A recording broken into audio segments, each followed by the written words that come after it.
নাজিৰাত বিধায়কৰ প্ৰতিবাদ চৰকাৰ বিৰোধী শ্লোগানেৰে উত্তাল হল নাজিৰাৰ গান্ধী ময়দান নগৰ অসমৰ উৰিয়ামঘাট নাজিৰা ঔগুৰিজান অঞ্চলত অবাধভাৱে বেদখল কৰাৰ বিৰুদ্ধে সাব্যস্ত কৰে এই প্ৰতিবাদ অসম চৰকাৰে বেদখল মুক্ত কৰিবৰ বাবে যাৱতীয় ব্যৱস্থা গ্ৰহণ নকৰাৰ বাবে বিৰোধী দলপতি দেৱব্ৰত শইকীয়াই এনেদৰে সাব্যস্ত কৰে প্ৰতিবাদ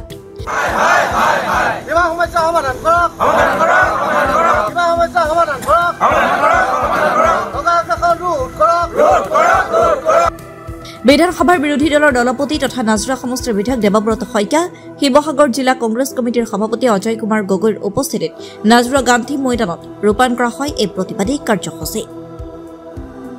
প্ৰকৃততে মুখ্যমন্ত্ৰী মহোদয় বিজেপি চৰকাৰে সদায় কয় জাতি মাটি ভেটি ৰক্ষা কৰিম খিলঞ্জীয়াৰ অধিকাৰ ৰক্ষা কৰিম কিন্তু দেখা পাইছোঁ চৰকাৰখনৰ দুৰ্বল স্থিতিৰ বাবে আমাৰ খিলঞ্জীয়াসকল সুৰক্ষিত হোৱা নাই আমাৰ সীমা সুৰক্ষিত হোৱা নাই তাৰ উদাহৰণ মই যোৱাকালিৰ গোলাঘাটৰ ঘটনাটো জনাব বিচাৰোঁ গোলাঘাট জিলাত তেখেতসকলে ক'লে যে অসমৰ মাটিত বহুত সন্দেহযুক্ত নাগৰিকে বসবাস কৰি আছে আৰু এই বুলি কৈ এছাম ভাৰতীয় নাগৰিকক তাৰ পৰা উচ্ছেদ কৰা হ'ল ঠিক আছে সেইখিনি মোৰ আপত্তি নাই যদি ফৰেষ্টৰ মাটিত বহি আছিলে তাৰপিছত চৰকাৰে নিজেই ক'লে যে আমি ফৰেষ্টৰ মাটিবিলাকত এতিয়া উচ্ছেদ কৰাৰ পিছত তাত বন্য প্লেণ্টেশ্যন কৰিম গছ ৰুম গছপুলি ৰুম বুলি এটা অংশত তেওঁলোকে কাম কৰিলে যেতিয়া দ্বিতীয় অংশত কাম কৰিবলৈ গ'ল তেতিয়া দেখা পোৱা গ'ল নাগালেণ্ডৰ প্ৰশাসনে নগা ৰাইজৰ সহযোগত তাত কাম কাজ কৰাত বাধা দিলে আৰু যোৱাকালি সেই কাম নকৰি ঘূৰি আহিলে প্ৰথম কথা দ্বিতীয় কথা 1 নম্বৰ চেতিয়া গাঁও 2 নম্বৰ চেতিয়া গাঁও বিদ্যাপুৰ আদি অঞ্চলত যিসকল লোক বসতি কৰি আছিল সেই অঞ্চলৰ লোকসকলকো নগালেণ্ডৰ ৰাইজে বা প্ৰশাসনৰ সহযোগত ৰাইজে কৈছে সেইবিলাক আমাৰ মাটি আমি তাৰ পৰা খাজনা লওঁ আৰু এই কথাবিলাকে অসম চৰকাৰৰ আমাৰ নিজৰ যে সীমান্ত সুৰক্ষা কৰাত তেওঁলোকৰ কোনো ধৰণৰ মতলব নাই মাত্ৰ বাতৰি কাকতৰ চমক আৰু মুখ্যমন্ত্ৰীয়ে প্ৰেছৰ আগত দম্ভালি মৰা কথা কৈ যেন তেওঁহে জাতি ৰক্ষা কৰিবলৈ বিজেপি দলটো আগবাঢ়ি আহিলে সেই 16 চনৰ যিটো নিৰ্বাচনী প্ৰতিশ্ৰুতি সেইটো যেন কৰিবলৈ আহিছে এনেকুৱা এটা আভুৱা ভাড়া অৰ্থাৎ যাক কোৱা হয় টুপি পিন্ধোৱা বেয়া ভাষাত সেই টুপি পিন্ধাবলৈ যত্ন কৰিছে তাৰ বিৰুদ্ধে আজি আমি কংগ্ৰেছ দলে প্ৰতিবাদ কৰিছোঁ কাৰণ যদিহে যোৱা সময়ছোৱাত অসম মেঘালয় অসম নাগালেণ্ড এই গোটেইবিলাক সীমান্ত সমস্যা আমি বুজাবুজিৰে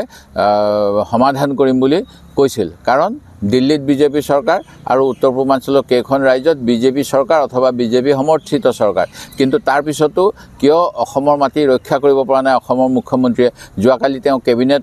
বৈঠক গ্ৰহণ কৰিলে তাত কিয় তেওঁ ক'ব নোৱাৰিলে যে আমাৰ সীমা নগাক সোমাব নিদিওঁ আগ্ৰাসন বন্ধ কৰিম খিলঞ্জীয়াক তাত আমি নিৰাপত্তা দিম এইবিলাক নকৈ পেলাই তেখেতে ক'ত বন্ধুক দিব বিচাৰিছে ধুবুৰীত বৰপেটাত মানকাছাৰত বন্ধুক দিব বিচাৰিছে মৰিগাঁৱত তাত কৈছে যে বোলে তাত অসমীয়া মানুহ জীয়াই থাকিব লগা হ'লে বন্ধুক ল'বই লাগিব তাত কি বিদেশী আছে নেকি যদি বিদেশী আছে আমাৰ দাবী অসম চুক্তি অনুসৰি অসমৰ পৰা বিদেশী বহিষ্কাৰ কৰিব লাগিব অসম বিদেশী মুক্ত কৰিব লাগিব অসম বাংলাদেশী মুক্ত কৰিব লাগিব বাংলাদেশীৰ অসমত স্থান নাই কাৰণ 71 চনত আমাৰ নেত্ৰী ইন্দিৰা গান্ধীয়ে বাংলাদেশৰ জন্ম দিলে আৰু তাৰপিছত বাংলাদেশ এখন স্বাধীন দেশ আৰু যদিহে কোনোবা বৰ্তমান সময়ত বাংলাদেশত যি বেয়া পৰিস্থিতি হৈছে শৰণাৰ্থী হৈ আহিব লগা হৈছে কোনোবা হিন্দু মানুহ হওক বা অন্য ধৰ্মৰ মানুহ তেখেতসকলক অসমৰ বাহিৰত জাগা দিয়ক কাৰণ অসম চুক্তিখন অসমত বসবাস কৰা সকলোৱে মানি লৈছিল আৰু এই ক্ষেত্ৰত কংগ্ৰেছ দলৰ এটা ডাঙৰ ভূমিকা আছিল 83 চনত নিৰ্বাচিত চৰকাৰখন 88 চনলৈকে থাকিব লাগিছিল কিন্তু অসম চুক্তি যাতে সফলভাৱে অসম গণ পৰিষদ চৰকাৰখনে ৰূপায়ণ কৰিব পাৰে আঞ্চলিক দলে ৰূপায়ণ কৰিব পাৰে তাৰ বাবে আমাৰ নেতা ৰাহুল গান্ধীৰ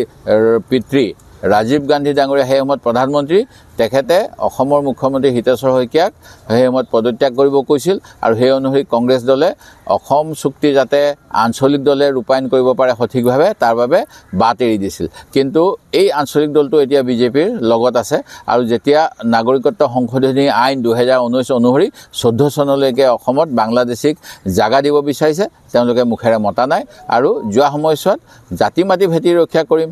14 চনৰ 16 মেৰ পিছত অসমৰ পৰা বাংলাদেশীয়ে তালি টোপোলা বান্ধিব লাগিব বুলি কোৱাৰ পিছত এতিয়া লাখ লাখ বিদেশী আছে বুলি কৈ পেলাই মাত্ৰ 26 জন বিদেশী খেদিছে ইয়াতকৈ দুৰ্ভাগ্যজনক কথা নহয় আমি মুখ্যমন্ত্ৰী হিমন্ত বিশ্ব শৰ্মাৰ দুৰ্বল নেতৃত্বক ধিক্কাৰ দিছোঁ তেখেতে স্থিতি স্পষ্ট কৰক তেখেতে এনেকৈ আমাৰ অসমৰ মাটিবিলাক এৰি দিবনে কি কৰিব তেখেতে সাৰেণ্ডাৰ কৰিব নেকি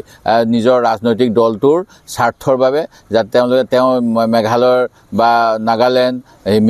মিজোৰামৰ যেতিয়া আমাৰ 6জনকৈ আৰক্ষী হত্যা হত্যা হৈছিল মিজো আৰক্ষীয়ে যেতিয়া আমাক গুলিয়াই মাৰিছিল সেইখিনি সময়ত তেখেতে কি কৈছিল যে দৰকাৰ হ'লে মই নলবাৰীলৈকে এৰি দিম এনেকুৱা কথা অসমৰ মুখ্যমন্ত্ৰীৰ মুখত শোভা পায় নেকি সেই গতিকে আমি ইয়াৰ প্ৰতিবাদ কৰিছোঁ আৰু তেখেতে যিবিলাক এতিয়া সংঘৰ্ষ লগোৱা কথা কৈ থাকে অচিনাকি মানুহ কিবা সন্দেহযুক্ত এইবিলাক কোনো সাংবিধানিক ভাষা নহয় সাংবিধানিক কথা নহয় সংবিধান অনুসৰি কাম কৰক বিদেশীমুক্ত অসম দিয়ক আৰু অসমীয়া মানুহ খিলঞ্জীয়া মানুহক ৰক্ষা কৰক এই দাবী লৈ আমি আজি ইয়াত চৰকাৰৰ বিৰুদ্ধে অৱস্থান কৰিছোঁ নাজিৰাৰ পৰা নয়নমণি ভৰদ্বাজৰ ৰিপৰ্ট এনজে মিডিয়া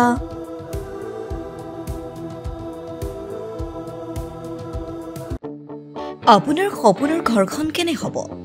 আপোনাৰ সন্তান আৰু আপোনজনৰ সৈতে কেনেদৰে কটাব আপোনাৰ আজৰি সময় এই সকলোবোৰ সমস্যাৰ সমাধান লৈ শুভম গ্ৰুপে আপোনাৰ বাবে লৈ আনিছে আপোনাৰ সপোনৰ ঘৰখন 362টা ফ্লেটযুক্ত শুভম গাৰ্ডেনৰ সফল নিৰ্মাণৰ পাছতে 20 বছৰৰ ভৰসা 16টা প্ৰজেক্ট 28 লাখ বৰ্গফুটৰ সম্পূৰ্ণ নিৰ্মাণ আৰু 15 লাখ বৰ্গফুটৰ চলিত প্ৰকল্প নিৰ্মাণৰ অভিজ্ঞতাৰে যোৰহাটত শুভম গ্ৰুপে নিৰ্মাণ কৰিছে দ্বিতীয়টো project Shubham park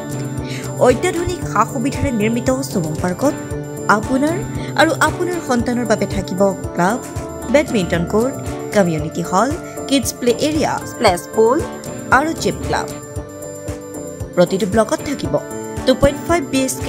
3 BHK 3.5 BHK flat লগতে থাকিব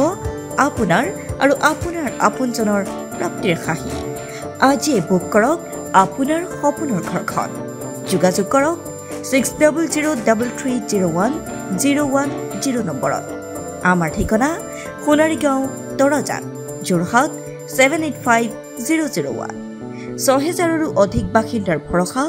শুভম গ্ৰুপ